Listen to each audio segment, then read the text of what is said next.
Barangay Tatalon nagtala ng 1,044 na pamilya na nananatili sa evacuation center sa Diosdado Macapagal Elementary School sa Quezon City.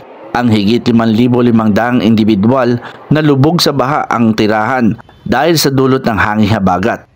Ilan sa kanila linggo pa ay nandito na at hindi tiyak kung kailan makakauwi sa kanilang tahanan dahil pa rin sa sama ng panahon.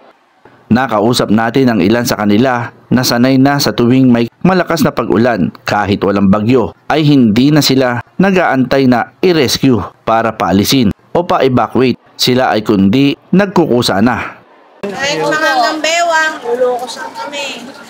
Minsan doon lang kami sa barangay, nakaupo. Pag marami ng tao, saka lang nagpapa-evacuate. Sabi pa, okay naman pero hirap kahit sanay. Kasi po, alam na namin, sanay na kami. Kamusta naman yung tirahan nyo doon? Lubog ba? O... Lubog po yun, lubog. Okay lang ba sa iyo na laging katuwing umuulan? Ganyan? Ganyan? Hanap na ako eh. Magawa eh. May PWD po nga ako. Oo. Kaya anong hirap? Mahirap sir pag ano. Masalain naman siguro namin wala nang ganyang baha. At least nakakaraos naman kami sa araw-araw. Dumating din si Senator Erwin Tulfo sa Diosdado Macapagal Elementary School nitong umaga upang mamahagi ng bigas sa mga nagsilikas dulot ng pinaigting na hangin habagat. Ang World Vision PH ay agarang tumugon sa mga nasalanta ng bagyong Krising. Namahagi naman ng hygiene kit sa mga pamilya na inabot ng krisis. Ang World Vision PH ang tataguyod ng pagiging inklusibo sa panahon ng mga National Disability Rights Weeks na nagsusulong para sa mga karapatan ng mga taong may nangangailangan na ang temang Innovation for Inclusion. Ang World Vision po ay isang international Christian advocacy development organization. No? Kami po ang aming pong beneficiaries ay yung most vulnerable children all over the Philippines po. 400 plus staff po kami all over the country. Okay, ang dala-dala po ng World Vision ay mga non-food items, no? Ang laman po nun, kumot, banig, at saka po mga mosquito nets.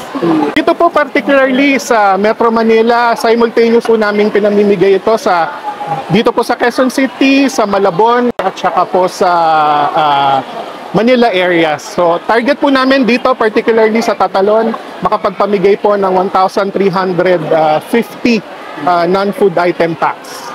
Kami po ay more than 60 years, 67 years na po ang World Vision sa Pilipinas.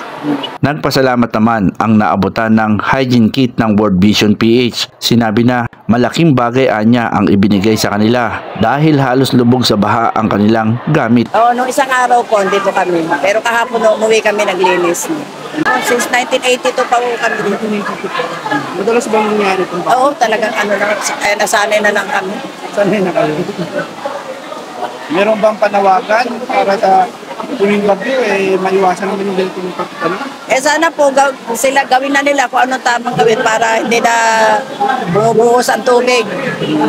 Para yung mga barado sa kanal matanggal. Melinda Villastic.